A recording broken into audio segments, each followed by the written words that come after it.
Madam, सर्व staff members, शिक्षक आणि शिक्षकेतर, माझे सर्व सो कॉल्ड कृतज्ञता कार्यक्रमाला आल्यानंतर थोडंसं बडबडून आलं. म्हणजे आम्हाला अनुभव नाही आहे, पण बायका जेव्हा माहेरी जातात त्यावेळा त्यांना ज्या काही भावना येत असतील त्या भावना आज आमच्या मनात होतात. आणि त्याच्यात माहेरी आलेली नवीन सून कशी वागेल याची गॅरंटी नसते, पण जेव्हा त्या सुनासुद्धा अतिशय प्रेमाने चांगल्या बोलायला लागतात त्याच्यानंतर आनंदाचा पराकोट होतो. तर आज आम्हाला इथे येऊन त्या अनुभवाचा आनंद आला. एक गोष्ट मी क्लिअर करू शकतो की ही कृतज्ञता सोहळा हा आमच्या वतीने शाळेकरता केलेला. हा शाळेने आम्हाला काही देण्यासारखं उरलं नाही हो. मागच्या 50 वर्षापूर्वी इतकं दिलेलं आहे की ते अजूनही आम्हाला पुरतं आहे. त्याच्यामुळे शाळेकडनं आम्हाला काही अपेक्षा नाही.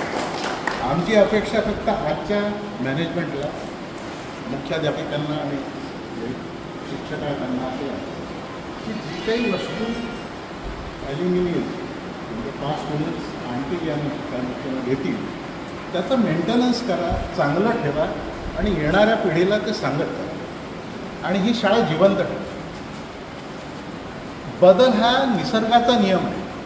त्याच्यामुळे 50 वर्षापूर्वी जी शाळा होती तशीच शाळा आमची असावी असा आमचा आग्रह असण्याची गरज नाही. आम्ही 50 वर्षापूर्वीचे राहिलेलो, आमच्यातही बदल झाला. त्याच्यामुळे ती मराठीची इंग्रजी झाली का, इंग्रजीचे हा क्लास झाला का, इथे हिंदी मिडियमचे मुलं आले का, नाही आलेत का, हा संबंध नाही आहे. जोपर्यंत दादासाहेब धनवटे नगर विद्यालय इथे आहे तोपर्यंत ही शाळा आमची आहे, आपल्या सर्वांची आहे. आणि त्या सर्वांकरता आपल्या मनाचा जो भाव, प्रेम भाव जो आहे तो सतत राहणार. त्याच्यामुळे आमच्यात काही लोकांनी मनात असे संशय होता किंवा इथे शाळा ती राहिलीच नाही जी आपली होती. पण मग इथे आल्यानंतर संभ्रम जातो.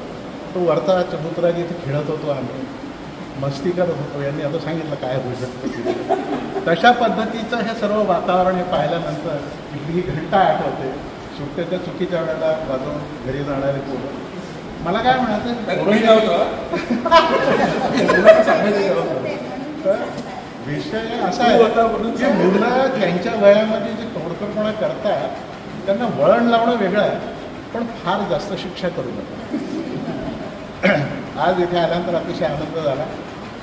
आमचे हे जेव्हा 1-2-3 मित्र बसलं असताना ही संकल्पना सुचली 50 वर्षाची आणि त्याच्यानंतर अतिशय उत्कृष्टपणे, उत्कटपणे सर्वांनी मदतीला आले.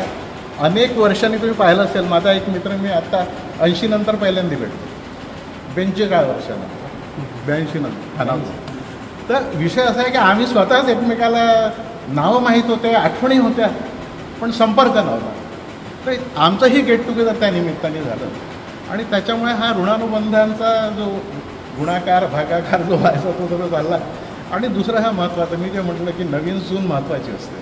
घराची संस्कार परंपरा चालवण्याकरता मला खात्री आहे मॅडम, यावरकर मॅडम, आपण आहात तोपर्यंत हे अतिशय अशाच पद्धतीने चालणं संस्कार या सगळं आणि नवीन पिढीसुद्धा सक्षम चालली होती. आणि बाकी सर्व संस्थांमध्ये जी ॲल्युमिनी ही संस्था असते ना, त्याचा फायदा असा असतो की नेटवर्किंग असते. आयुष्यात ओळखीशिवाय काही मिळत नाही. तुमची लायकी कितीही असली तरी ओळखीशिवाय तुम्हाला मिळत नाही. त्याच्यामुळे मी याच संस्थेचा विद्यार्थी आहे असं म्हटलं की तो 25 वर्षापूर्वी पास झालेला माणूस कुठेतरी एक्झिक्युटिव्ह डायरेक्टर असेल, तो म्हणतो हा माझ्या शाळेत होता, याच्यावर ते संस्कार झाले, याला त्याला जॉब मिळाला पाहिजे, याला स्कॉलरशिप मिळाली पाहिजे. हा जो कुटुंबाचा जो भाव सांगितला की आपण सर्व एका कुटुंबातले असा जर विचार आला तर हा त्याच्यातनं काय, तर हा कसा बिल्टअप होईल. कारण आम्ही आपसातच ओळखत नव्हतो. आमच्या नंतरच्या इतक्या बॅचेसला आम्हाला माहिती नाही कोण कोण होतं, पण त्यांना तुम्ही जर एकत्र आणू शकले, त्यांना इन्स्पायर करू शकले, ते फार मोठं काम. आणि तुमच्या जे आताचे विद्यार्थी आहेत त्यांना त्यांचं भविष्य घडवण्याकरता अतिशय मोलाचं कामात असं काम होऊ शकतं. ठीक आहे, धन्यवाद. माणूस हा जन्मापासूनच घेणारा असतो. तो सतत काही ना काही घेत असतो. आपल्या आजूबाजूचे घटक, निसर्ग याच्यापासून तो नेहमीच घेत असतो. शाळा काय देते आपल्याला हेही पाहत असतो. शाळा म्हणजे काय, एक बिल्डिंग, एक खोली, बेंचेस, एक फळा, ती काय देते आपल्याला? ती काहीच देऊ शकत नाही, पण वातावरण देते शिक्षणाचं. आणि खरा जो भाग असतो, शिक्षक काय देतात? तर शिक्षक हे आपल्याला नुसतं शिकवत नाही, तर ते संस्कार देतात. आणि हे सर्व आमच्या त्यावेळेच्या शिक्षकांनी दिलेले संस्कार आहेत की आज आम्ही ऋणातून मुक्त होऊ शकत नाही, पण उतराही होऊ शकतो. त्या भावनेतून आम्ही हे जे काय केलं आहे ते त्या भावनेतून. आणि शिक्षक ह्या जे पिढ्या घडवतात असं जे म्हणतात, ते मला दिसून येईल की ही पिढी मात्र शिक्षकांनी घडवलेली आहे. आणि तीच परंपरा आपणही चालू ठेवावी आणि ठेवत आहात. आणि या पिढ्याच या शाळेला, या संस्थेला त्या कायम राहण्यात नेहमी अग्रेसर राहतील अशी मला आशा नाही, खात्री आहे. आणि आपणही या प्रेमाने आणि आपुलकीने आम्हाला इथे सहकार्य केलं, त्याबद्दल आम्ही सर्वांतर्फे आपला आभार मानतो. सर्व आदरणीय शिक्षकगण, त्यांच्यामध्ये मला आजही आमच्या मोठे मॅडम, आमच्या पुजारी मॅडम, भावे मॅडम आणि इतर डोंगरे सरांसारखे जे शिक्षक आहेत ते आजही मला इथे उभे आहेत असं दिसतं आहे. आणि त्यामुळे हा जो आदर आहे शिक्षकांबद्दलचा, हा आजही तेवढाच कायम आहे. वयाच्या 65 आण्यावरती त्याच्यानंतरही राहणार आहे. कारण शिक्षक ही अशी भूमिका त्याच्याकडे असते की नुसतं शिक्षण देणे हा एक भाग नसतो. एक संस्कार म्हणाले, बाकीच्या गोष्टी दिल्या. अनेक लोकांना क्रीडा क्षेत्रामध्ये सुद्धा प्रावीण्य मिळालं. अनेक लोक वेगवेगळ्या क्षेत्रामध्ये अगदी वरच्या पोस्टला जाऊन पोचले. त्यानंतरसुद्धा जमिनीवर पाय असल्यासारखे शाळेमध्ये ज्या वेळेला येतात त्यावेळेला ते शाळेच्या इमारतीला, शाळेच्या इमारतीला, शाळेच्या सगळ्या टीचर्स लोकांसाठी आदर मनात घेऊनच इथे येतात. आणि हाच आदर प्रत्येकजण पुढे आयुष्यामध्ये, आपणही टीचर आहात, आपणही कुठल्या ना कुठल्या शाळेचे विद्यार्थी आहात, पण आज ज्या भूमिका तुम्ही पार पाडताय त्या भूमिका पार पाडताना या सगळ्या गोष्टींचा मुलांवरती काय परिणाम करता येईल, जास्तीत जास्त चांगल्या पद्धतीने एवढं तुम्ही करा. आणि मुलांना फक्त खूप चांगलं मोठं व्हायला शिकू नका, त्यांना एक उत्तम माणूस म्हणून पुढे यायला शिकावा. हाच सगळ्यात महत्त्वाचा मुद्दा आहे. आणि आयुष्यामध्ये माणसं मिळणं कठीण आहे. अनेक ठिकाणी अनेक गोष्टी होतात, आपण बघत असतो जगामध्ये. व्यवहार बदललेले आहे, शिक्षण पद्धती बदललेली आहे, पण संस्कार मात्र जर चांगले राहिले तर सगळ्या पद्धतींवर आणि चुकीच्या पद्धतीनं आपण मात करून पुढे येऊ शकतो. हेच शाळेचं ध्येय असलं पाहिजे. आणि विद्यार्थ्यांनी सुद्धा त्याच पद्धतीने शिक्षकांना हातभार लावला पाहिजे आणि आपली प्रगती केली पाहिजे. एवढं बोलून मी माझे 2 शब्द संपवतो. आपल्याला सगळ्यांचा आभार आणि प्रत्येकाला वंदन. नमस्कार. सर्व शिक्षकवृंद यांचं खूप खूप आम्ही आभारी आहोत. आमचं मित्रमंडळ आम्हाला जमवायला बरेच कष्ट पण पडले आणि आम्ही एकत्र आलो. आम्ही स्नेहसंमेलन पण व्यवस्थितपणे पार पडलं आणि इतक्या 50 वर्षांनी आपले बालमित्र परत एकत्र आले, त्यामुळे आम्हाला सगळ्यांना खूपच आनंद झाला होता त्यावेळेला. आणि आता हा आनंद आम्ही आयुष्यभर टिकवणार पण आहोत, याची आम्ही सगळ्यांकडनं हमी पण घेतलेली आहे.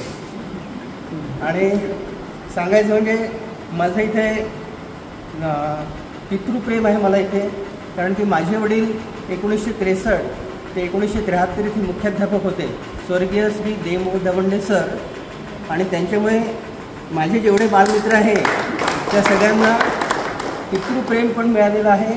आणि माझी आई पण इथे जेवढे काही मोठे उपक्रम झाले त्यावेळेला माझी आई पण इथे साथ द्यायची.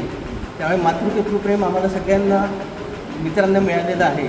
घर बाजूलाच होतं, त्यामुळे मित्रमंडळी घरी पण वारंवार यायची. आज शाळेने सगळ्यांना मोठं केलं आम्हाला. आम्ही मित्रमंडळ सगळे मोठे झालो, आज रिटायर्ड पण झालो, पण शाळेचे ऋण आम्ही कधीही विसरणार नाही. आणि सगळे शिक्षकांची, आज नवीन शिक्षकांची आठवण ठेवणार आम्ही. आणि आमचे जे जुने शिक्षक वर्ग होते त्यावेळेचे, डोंगरे सर आता जवळपास 98 वर्षाचे आहेत, मुद्दार मॅडम आहेत, शुक्ला सर आहेत, जामकर सर आहेत, A.J. देशपांडे सर आहेत, मंगळगिरी सर आहेत. या सगळ्यांना आम्ही आमच्या कार्यक्रमात बोलावलं पण होतं. त्यांचा सत्कार समारंभ आणि त्यांचं परत प्रेम मिळवण्याचा आम्ही परत प्रयत्न केला होता. त्यामुळे त्या सगळ्यांना त्यावेळेला तर खूपच आनंद झाला. स्नेहसंमेलन अत्यंत खेळीमेळीच्या वातावरणात पार पडलं होतं आणि आज शाळेत आमची होती बहुतेक 5वी भेट असेल. पहिल्या व्हिजिटला तर आम्ही खूप गडबड केली शाळेत येऊन. सगळ्या मित्रांनी अगदी धावून पूर्ण शाळा परत पाहिली, बेल वाजवून पाहिली आणि इतके फोटो काढले की ते आमच्या गोल्डन मेमरीज ग्रुपवर जवळपास 300-400च्या वर फोटो होते त्यावेळेला. त्यामुळे शाळेच्या आठवणी सगळ्यांच्या मनात खोलवर रुजलेल्या आहेत.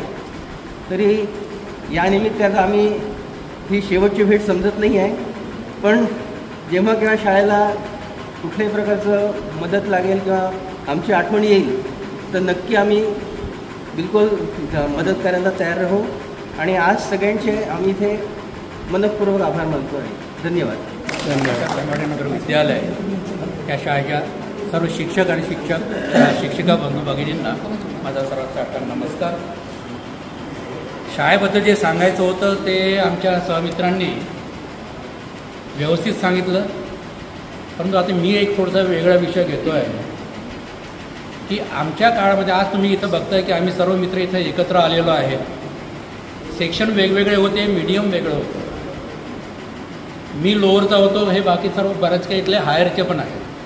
परंतु एक तुम्हाला विचार करायची एक विषय हा की सर्व आम्ही एकत्र येतो आहे आणि इतके वर्ष आम्ही संबंधात राहिलो बरेच लोक. आणि याला कारण आहे त्यावेळेला असलेल्या शिक्षकांचा सहभाग. त्यांनी जे आम्हाला वळण लावलं चांगलं गुद्दे देऊ आम्हाला वळण लावलं आणि त्याचा हा परिणाम आहे की आम्ही एकत्र आहोत आज. परंतु मला वाटतं आता हे नवीन शिक्षक तुम्हाला सर्वांना जी एक अडचण येते शासनाच्या एका नियमामुळे की तुम्हाला विद्यार्थ्यांना हात लावता येत, गुद्दे सोडूनच द्या, टच नाही करता येत. आणि त्याच्यामुळे हे वळण लावणं फार कठीण झालेलं जिकिरीचं काम झालं आहे आजच्या शिक्षकांकरता. त्याच्यामुळे मी असं म्हणू शकत नाही की भविष्यामध्ये असे विद्यार्थी घडतीलच जसे आम्ही आहोत. याची शाश्वती नाही. कारण काय, ती मार दिल्याशिवाय एक लक्षात घ्या, माझं एक म्हणणं आहे, शासनाला सुद्धा नियम लावायचे आहेत तर ते दंड देतात, शिक्षा करतात. चौकामध्ये सिग्नलवर तुम्ही पकडल्या गेले तर दंड देतात. म्हणजे तुम्हाला दंड आहे ना. मग शिक्षकांना विद्यार्थ्यांना वळण लावण्यासाठी थोडंसं जरा शिथिलता दिली पाहिजे, पण ते त्यांच्या शासनाने दिले नाही तर आज मुलं भीत नाही, शिक्षक भीतात. उद्या कोणी काही आपल्यावर आरोप लावला आणि आम्हालाच कुठेतरी पाळी येईल तर तरी बघा की यातून काय मार्ग काढता येईल, काउन्सिलिंग करून देता येईल का, त्यांना काउन्सिलिंग करून सुद्धा वळण लावता येऊ शकतं. परंतु हे वळण 5वीच्या अगोदर लावता येतं, नंतर लावता येत नाही. 5वीच्या अगोदर मग तिथून सुरुवात केली तरच लावता येतं. मी हे यासाठी बोलतो आहे की माझी एक छोटीशी कॉन्व्हेंट आहे, ती 5वीपर्यंतच आहे आणि ती ठेवण्यामागचा उद्देशसुद्धा हाच आहे की त्यावेळेला मला वळण लावणं सोपं जातं. एवढं बोलून मी माझे 2 शब्द संपवतो. आणि म्हणून पेपरलाही बातमी अशीच जाणार आहे की स्थापना दिवसाचं औचित्य साधून 1974 आणि 75 बॅचच्या माजी विद्यार्थ्यांनी शाळेला ही भेट दिलेली आहे. आणि म्हणून पेपरलाही बातमी अशीच जाणार आहे की स्थापना दिवसाचं औचित्य साधून 1974 आणि 75 बॅचच्या माजी विद्यार्थ्यांनी शाळेला ही भेट दिलेली आहे. Let me